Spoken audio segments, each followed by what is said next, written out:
모든 게 다 들어가 있어요. 설명이 다 들어가 있고. 근데 서술형은 어떻게 나오냐면 이렇게 나오는 거죠. 서술형은 이게 후렴구예요. 후렴구의 역할 하나, 둘, 세 개가 있죠. 그죠? 이번 기말고사 서술형의 예상 문제 요거 1번이에요. 자, 향수의 서술형, 이 후렴구가 이건데 서술형의 역할을 쓰세요. 세 개 써야 돼요, 이거. 외워야 되는 거죠, 이제. 그러니까 교재에 그대로 있어요. 이걸 그대로 쓰는 것, 이런 것들이 이제 우리가 공부해야 될 내용이고, 그 다음에 보면 이제 최종 점검 문제집이라고 있어요. 주cep을 가지고 나왔지만, 여기 보면, 모의고사 상태로 공부할 수 있게 돼 있어요. 이번에 문법이 뭐가 들어가면 맞춤법이 들어가요. 그러니까 학생들이 의문의 변동은 이제 한 살 넘었거든요. 그 다음에 나오는 게 뭐냐면 맞춤법이에요. 띄어쓰기 나오고 맞춤 나오는 건데 이게 은근히 어려워요. 은근히. 그래서 제가 이제 중간고사 때 문법을 어떻게 되냐면 8주 동안 한 주도 쉬지 않고 매주 1시간씩 문법을 했어요. 매주 과제가 나왔고. 그리고 이번 문법도 기말대에서 문법 마찬가지로 매주 문법을 해야 돼요. 매주 문법을 하면서 8주 동안 한 주도 빠짐없이 내가 문법에 대한 감을 익히고 그 틀린 단어를 찾아낼 수 있어야 되고 띄어쓰기 할 수 있어야 되는 거죠. 그래서 이렇게 맨 마지막에 가서는 모의고사 문제를 통해서 점검할 수 있게 만들어야 되는 거고, 그 다음에 세 번째가 이제 직전 대비 요약집이에요. 이게 이제 제가 8주 마지막 시험 전날에 하는 건데 보면 제가 아까 말씀드렸듯이 국어는 왜 합기는가 확실히 안 밟아서 그렇거든요. 보면 제가 어떤 식으로 하냐면 요게 이제 향수에 관련해서 핵심 정리하는 거예요. 그러니까 직전 날 뭐냐면 요런 게 한 150문항이 들어가 있어요. 여긴 게 150개가 아니라 요거 번호가 150개 들어가 있어요. 들어갔는데 향수에 대해서 OX를 만드는 거죠. 여기 보면 14번까지 있죠. 14번까지 아닙니다. 이게 몇 개가 있냐면 20개까지 있어요. 20개까지 학생들이 다 OX를 할 수 있게. 왜냐면 이렇게 해야만 기준이 만들어지고 어떤 선지가 나왔을 때 헷갈리지 않는 거죠. 요런 게 150개가 만들어져 있어요. 그래서 이걸 통해서 마지막까지가 정말 헷갈리지 않고 내가 확실하게 답을 고를 수 있게끔 만들어주는 것. 요게 이제 직전 대비고, 그 다음에 보면 이제 1일 오제예요. 이게 어떤 거냐면 5월 11일, 12일 날 이제 첫날 수업을 하죠. 그럼 13일이 월요일이죠. 월요일부터 금요일까지 제가 뭐 하냐면 단톡으로 매일 오제라고 했지만 실제 오제가 아니라 제가 이제 한 10개 정도를 보내요. 이렇게 카톡으로 보내면서 OX를 할 수 있게끔. 그러니까 그 전주에 배웠던 거, 예를 들어서 만약에 1주차에 우리가 뭘 배울 거냐면 맞춤법 일부를 배울 거고 향수를 아마 배울 거예요. 그러면 그 다음 주에 뭐가 나왔냐면 여기 이제 요거는 4월 26일이었고 지나간 거고, 보면 여기다가 이제 향수의 중요한 것들 쭉 OX 가겠죠. 그죠? 그 다음에 요게 월요일부터 금요일까지 계속 가요. 그래서 제가 어떨 때는 이걸 10개씩 보내요. 그래서 한 주에 그럼 50개죠. 8주라 그러면 거의 400개가 넘어가요. 그럼 이걸 가지고 내가 계속 OX를 하고 점검을 한다고 그러면 틀리면 이상한 거죠.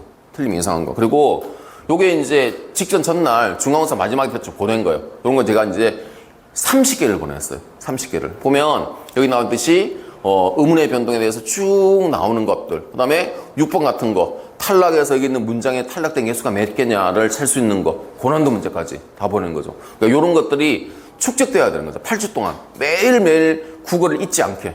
국어를 계속 머릿속에 문제를 풀게 만들어주는 거죠. 이런 것들이 있어야만 기말 때 어려운 기말 대비할 수 있다라고 저는 생각합니다. 그 다음에 보시면 마지막에 실전 모의고사 집이에요. 실전 모의고사 집. 그러니까 이제 이렇게 패널 정리를 하고 이런 식으로 이제 실전 모의고사를 하는 거죠. 실전 모의를 통해서 정말 내가 주어진 시간 안에 정확히 풀 수 있는지, 그리고 이 풀었을 때 오답 피드백을 어떻게 할 건지까지 가야 되는 거죠. 이렇게 이제 만들어져야만 된다.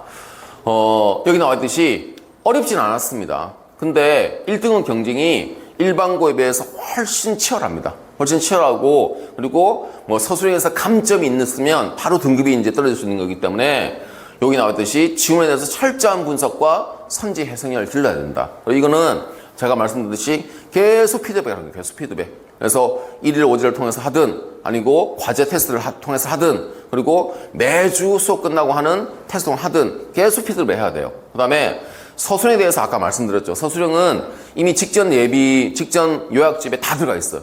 그걸 내가 외우느냐 외우지 않느냐, 그리고 연습해서 내가 쓸 수 있느냐 쓰지 못하느냐, 요 차이거든요. 그걸 통해서 계속 준비해야 되는 거고, 그리고 짧은 시간에 효율적으로 대비를 해야 돼요. 그래서 학생들이 아마 이제 중간고사 쳐고 만약에 내가 이번에 약간 못 봤다는 친구들은 반성을 많이 할 거야. 아마 만선을 만회한 중에 하나가 뭐냐면 밸런스를 지키지 못한 거죠. 예를 들어서 다른 과목 숙제가 많이 밀려서 그거 하느라고 국어를 못했다. 또는 다른 수업 때문에 다른 과제 때문에 국어를 못했다. 그러면 안 되는 거죠. 예를 들어서 뭐 국어 과제가 150문제가 나왔다 그러면 최소 내가 100문제까지는 내가 다 하겠다. 다 하지는 못하더라도 그 정도 각오는 있어야 돼요. 그렇게 해야만 팔줄을 벌칠 수 있는 거고 맨 끝에 과제들만 막 쌓여있어 프론트만 쌓여있어 이 상황이 펼치지 않는 거죠. 왜냐면 이번 기말은 모의고사가 더 어렵게 나올 거예요. 그리고 문법도 30번 나왔기 때문에 까다롭고 내가 모르는 단어 분명히 나올 거예요. 근데 수업 시간이나 과제나 1일 5일 통해서 다 다뤘던 거죠. 이걸 내가 내 것으로 만들고 시험 시간에 정확히 만들려면 놓치지 말고 밸런스를 지키면서 해야 돼요. 정말 균형감을 지키면서 이번에는 어떤 편중된 게 아니라 치중된 게 아니라 정확하게 밸런스 지키고 과제를 수행하고 그리고 가능하면 한강에 와서 몸으로 느끼면서 문제를 풀어야 돼요. 그리고 몸으로 느끼면서 수업을 들어야 되고 그게 제가 볼 때는 성적을 올릴 수 있는 그리고 국어를 잘 대비할 수 있는 최선의 도전을 생각을 합니다.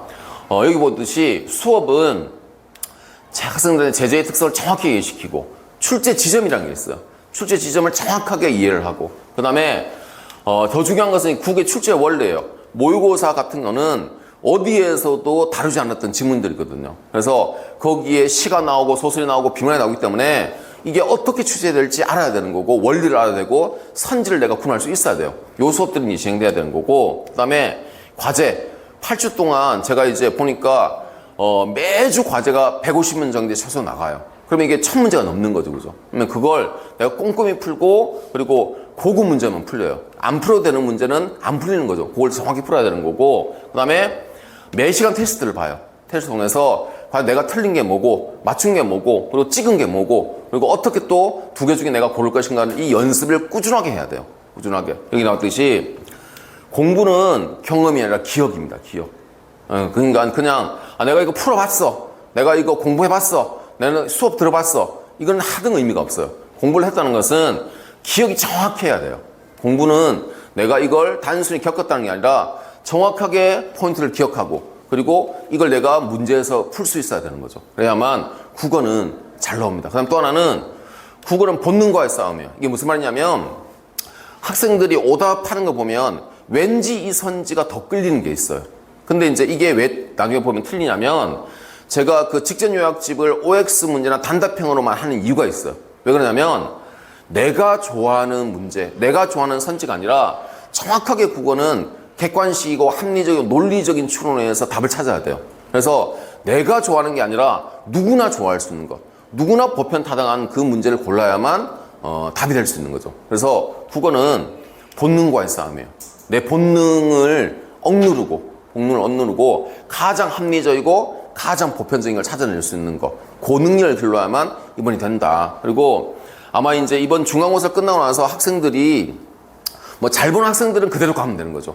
근데 문제는 이제 내가 조금을 더 해야 되겠거나 아니면은 많이 부족하다 느끼는 학생들은 그걸 해야 돼요. 이 8주 동안 내가 정말 현강을 철저히 하고 그리고 매주 과제를 정확히 하고 매주 피드백을 정확하게 했다. 요걸 제대로 지킨다면 그래서 기말은 다시 역전할 수 있는 기회가 분명히 올 겁니다. 그래서 이렇게 생각하시면 될 것 같고 혹시 뭐 질문 있으십니까? 피드백이나 이런 거 다 선생님이 직접 하시는 거 아니면 조교 선생님이 따로 계시나요? 한때는 제가 조교를 했는데 제가 다 해요. 왜냐면 조교를 하면 그 편하기는 편한데 그 학생의 특성을 제가 파악을 못해요.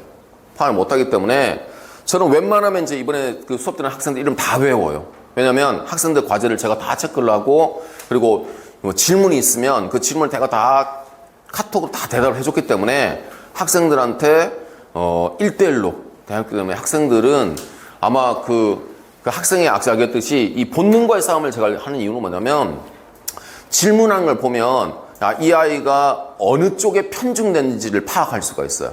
그래서 어떤 거냐면 학생들은 이때까지 쭉 공부를 하면서 나름대로 트라우마가 있어요. 어떤 게 있냐면 내가 혹시 이걸 하지 않아서 틀리지 않았을까 이런 생각이 있는 거죠. 그러니까 좀 더 꼼꼼하게 읽었으면 좀 더 뭐 국어라고 시가 있으니까 이면의 뜻을 좀 더 추리했으면 맞지 않을까 이런 잘못된 편향이 있어요. 이게 뭐냐면 이론과 논리만 정확히 알면 풀 수 있는 문제인데 혹시 이런 것도 답이 아닐까 생각을 하는 거죠. 그래서 학생들 제가 이제 비료를 이런 거예요. 예를 들어서 보일지 모르겠지만 제가 이제 직전에 이런 예를 들었어요. 1 더하기 10이 10이다. 분명히 틀렸죠, 그죠? 학생들이 어떤 질문을 하냐면 이런 질문을 해요. 국어를 못하는 학생들이 이런 질문을 해요. 선생님, 틀린 건 알겠는데 얘는 맞지 않아요. 이렇게 질문하는 애들이 있어요. 이해되십니까, 이게? 이런 애들이 있어요. 이런 애들은 사고과정 자체를 완전 바꿔야 돼요. 그러지 않으면 매력적인 오답에 끌릴 수밖에 없는 거죠. 왠지 내가 이게 맞는 것 같아. 그리고 나머지는 눈에 안 들어온 거죠. 그런 학생들이 제일 위험해요. 공부는 공부대로 하는데 내가 봤던 요 부분이 맞지 않을까. 그래서 이 부분 맞는 것 때문에 다른 것도 맞게 만드는 확증 편향이 있는 거죠. 이런 것들이 제일 위험하고 그게 이제 여기 나왔듯이 이제 본능과의 싸움이고 기억을 정확히 해야 된다는 거죠. 그러면 이제 국어는 달라질 수가 있어요. 혹시 또 있으십니까? 없으십니까? 여기서 마치겠습니다. 감사합니다.